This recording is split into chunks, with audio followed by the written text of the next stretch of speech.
BMW introduced the 6th generation 7 Series in the 2016 after it was first shown to the world at the 2015 German Motor Show.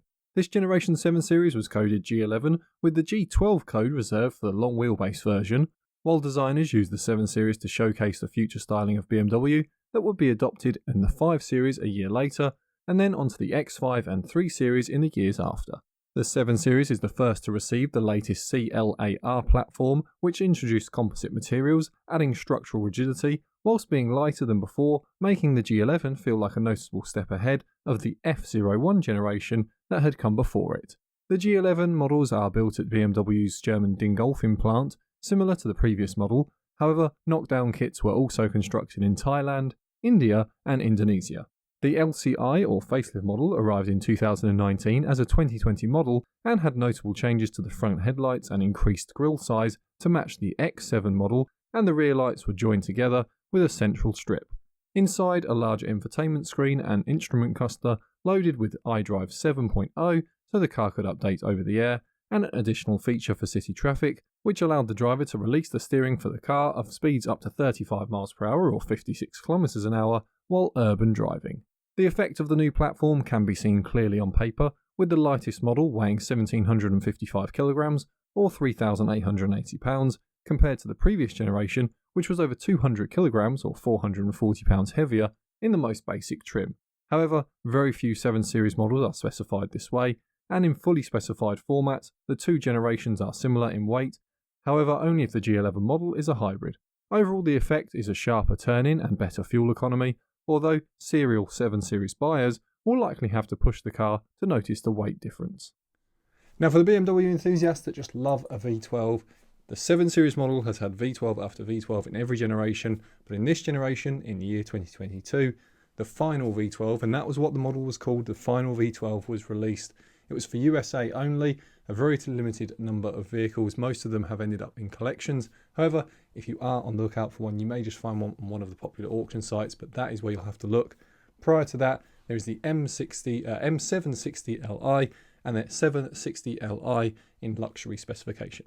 Used buyers should note that while diesel models were offered in this generation and popular in Europe from 2016 to 2019, the hybrid models eat into the market across the world as taxation and city emissions laws changed to push buyers towards hybrids or electrics rather than diesels. For diesel lovers, a limited number of markets were sold with the 750D, which is a quad-turbo 3-litre with 394 brake horsepower, but the economy-minded, there is a 725D, which was offered with a 2-litre diesel. Now, all models should feature computer-controlled air suspension across markets. However, in some markets you will have all-wheel drive, and if you have all-wheel drive you could have integral active steering. If you have integral active steering, then you'll have rear-wheel steer, which is really useful if you're in some of the tighter cities like London or Madrid around the world, because you do then shorten the turning circle quite dramatically. Moving on to safety, and the 7 Series was not crash tested by Euro NCAP or North American IIHS, so we'll move on. Next up are the common faults, but a reminder to like the video and consider subscribing or becoming a channel member if you want more from the miles driven. When viewing a vehicle, there are several interior luxuries that need to be checked. First are the blinds that should operate smoothly up and down. The electric seats should be able to operate to their fullest extension, and if fitted with massage or heating or cooling, check these functions. This seems to affect the 2016 and 2017 built cars more than others. All engine models should have a coolant tank inspected. Don't open it when hot, but look for any signs of previous leaks or leaks that have been poorly repaired. Most BMW models between 2016 to 2019 have this issue. Again, 2016 and 2017 models have reported with failed shutters on the front grille, which are used to improve efficiency of the engine and help to modulate the operating temperature of the engine. From 2018 onwards, these appear to report far fewer problems. A known issue is for the seatbelt warning of the passenger seat, giving erroneous warnings. Some owners have mapped out the warning to get rid of this. However, BMW released a technical service bulletin which was essentially a zip tying the cables under the seat and does not mean removing the warning altogether, and is worth asking a previous owner if they've had this issue and what resolution they came up with. Little surprise to anyone that has had air suspension is that they can fail, although overall they are generally robust for 8 years or so, and that with these cars now approaching that age or over that limit, it is a risk of failing, and so a thorough inspection by a specialist may spot the signs of a problem before it fails. If possible, lean down to check all 4 tyres. From factory, these are run flat specification, and will have a marker stamped RFT on the sidewall. Due to this, plus their size, they are costly and usually due every 15 to 25,000 miles or 20 to 35,000 kilometers, so check the ones you are buying have plenty of life left, but also check they are wearing evenly across the tyre, as the weight of the car and the amount of driving that is done around city centres with potholed or bumpy roads can mean the wheels are thrown out of alignment marginally, but enough to shorten the lifespan of the tyres substantially. While you're checking the tyres, look out for any obvious signs of wear to the brake discs. These can last around 40,000 miles or 60,000 kilometres, but city use will reduce their lifespan, and interestingly, several owners have reported that the rear brakes actually wore faster in poor weather areas, likely due to the stability control system single wheel braking the rear driven wheels in snow or icy conditions. It may seem like an obvious check, but run the car's air conditioning from as hot as it will go to as cold as the air conditioning will operate. A faulty AC condenser has been reported and is more common on 2017 to 2019 built cars. Dealers are very expensive to have a replacement, so finding a good specialist and having some negotiation off the sale price would be advisable. If you have one of the smart keys, then make sure the functions all work. These can be difficult and expensive to replace, although they are generally reliable. As an aside to the common complaints, I'll note that while you may be comfortable buying a car that needs some TLC to get it back in great condition, especially if there is a bargain sale price on offer, it is worth checking the delivery times for replacement parts. Several owners report waits between 12 and 20 weeks for items such as headlights, modules, switches, and trims. Although these are all listed as the common faults, I should balance them against several owner reports that this was by far the most reliable 7 Series they have owned. One owner noted that this was his 4th generation to purchase, and so far it had been the only one that hadn't shocked him with a bill aside from servicing. And yes, and the pricey tyres, but ownership costs away from depreciation were minimal.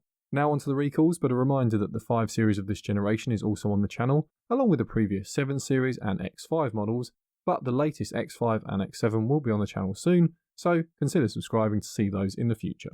In 2016, there was a limited recall on 7 Series models identified as having a manufacturing defect in the airbag control unit, risking a short circuit. In 2021, a recall was made for hybrid models, as foreign object debris may have entered the battery cells during manufacture. Then in 2021, a recall was made for 2019 to 2020 models, as the brake booster was identified as being built outside of manufacturing specifications, which could cause unpredictable brake pedal pressure. Next up are the engines.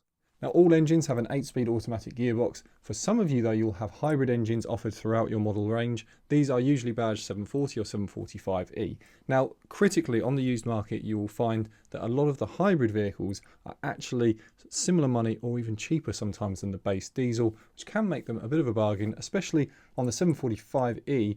It's paired to the 3-litre engine, the mighty B58. We'll start with the 730i, which uses a B48 engine, similar to the 5 Series and 3 Series models. However, it receives its own engine tuning for the 7 Series character. This model was unpopular and absent from most countries' lineup. It was mainly offered to countries that have tax benefits for smaller displacement engines or were not sent a diesel model. The 2-litre makes 258 brake horsepower, 10 more than the 5 Series model of the same engine. Average fuel economy is rated at 36.2 miles per gallon, or 7.8 litres per 100 kilometres. As the model is rare, there isn't a huge amount of feedback, but in general the B48 engine is reliable, although check the coolant tanks and oil filter housing, as these have had reported failures. Then there is the 740i, which gets the 3-litre straight-six B58 engine, shared with several BMW models, which initially is quoted at 325 brake horsepower, and then 395 brake horsepower after the facelift, or LCI. Fuel economy is quoted at 34.4 miles per gallon, or 8.21 litres per 100 kilometres. There are very few complaints with this engine. It is considered one of the best modern engine designs on the market. Similar to the 5 Series model through the 740i and Li were only popular in small segments of the market, as the hybrid version with this engine was also offered, which many new buyers decided to buy. This limits use examples, although in the USA we'll have a wider choice, while Europeans will likely have to be a bit wider in their colour and specification flexibility to find one. Then the 750i uses a 4.4 litre V8 coded N63, which initially makes 450 brake horsepower until the 2020 LCI or facelift arrives and the power is increased to 523 brake horsepower. Fuel economy is rated on the older, less accurate test cycle at 34.9 miles per gallon, or 8.09 litres per 100 kilometres. The N63 engine has gained a very poor reputation online. However, the 7 Series models will have a secondary revision engine coded N63TU2. If you buy a 2019 model onwards, it will have the latest N63TU3, which is generally seen as reliable but costly to run from a maintenance perspective. Look for any obvious oil leaks, as these can result in jobs that require very few parts but a lot of time to access, and so it is advisable to seek a specialist's opinion before putting your money down if you find any oil residue or oil stains, even if they aren't fresh. Overall, this model is a bargain on the used market compared to its new price and is usually very high specification, but it is more expensive to run than the 740i model, and so, while you may have the extra power and toys for a similar sale price, the 750i will cost more to own. After that, there is the M760Li. You'll notice I haven't mentioned the L on the previous models, as the engine can be specified as both an I and Li, the L standing for long wheelbase. However, in the M760, all are sold as long models. The N74 engine is a 6.6 litre twin-turbo V12 that was on shaky ground, as while it was a special model in the 7 Series history, fewer were being sold, and with stricter and stricter emissions laws, the V12 was becoming harder to sell. This can be seen in the power rating, which is initially 610 brake horsepower, before the model is either restricted to a limited number of dealer orders or removed from the lineup altogether in 2019. For those that keep the V12, it's either 600 brake horsepower for USA specification vehicles or 585 brake horsepower for European specification vehicles.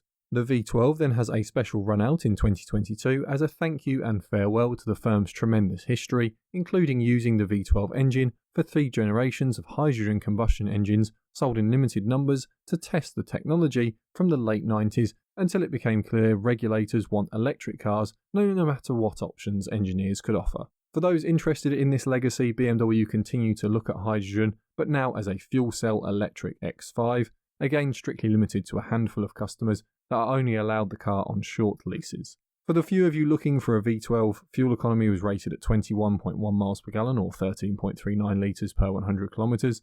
Fortunately, if you go for a V12, owners say they are durable and robust, and while servicing is expensive, many reported positive ownership. But you need to be prepared for a large bill if there is any issues that require access to anywhere but the top of the engine due to the numerous parts that must be removed. A quick tip on the 760i is that it was offered in a standalone trim for the V12 named Excellence. This removes the sportier trim details for a more luxury look.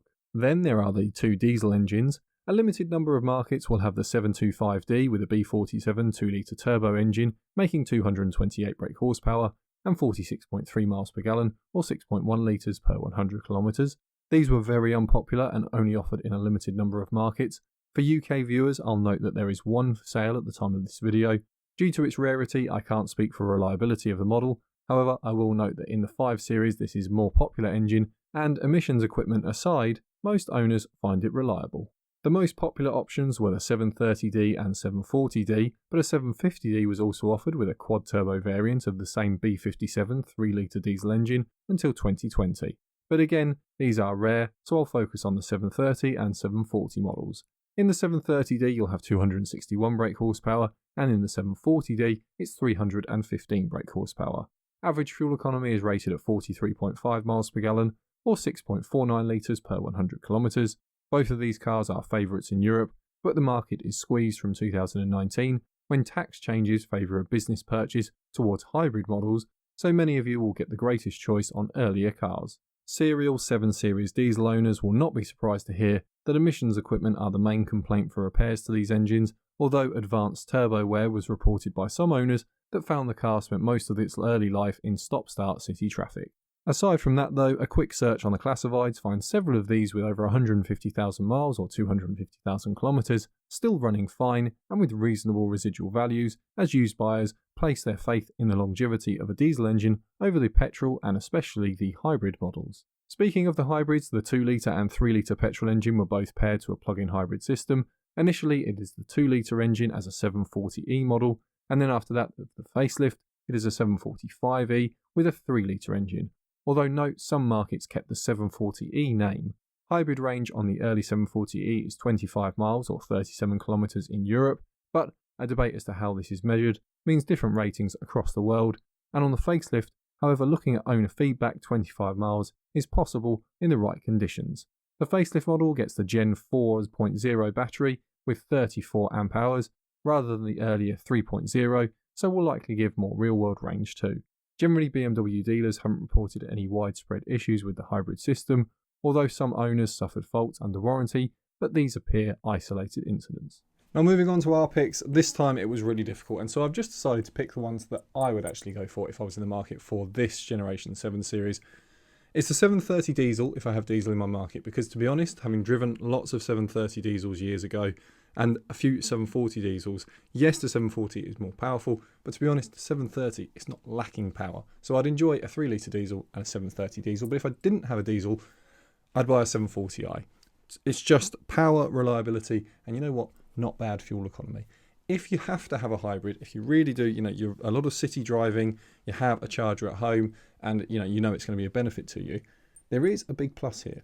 And that's that a lot of the used garages that I saw and a couple of specialists that I spoke to that I've known, for years and years, said to me, usually on the hybrids, they'll talk about a deal a lot more than on the diesels, that they'll try and really get their asking price. On the hybrids, if someone comes in with a solid offer, they'll probably take it. So little tip there if you're looking for a hybrid.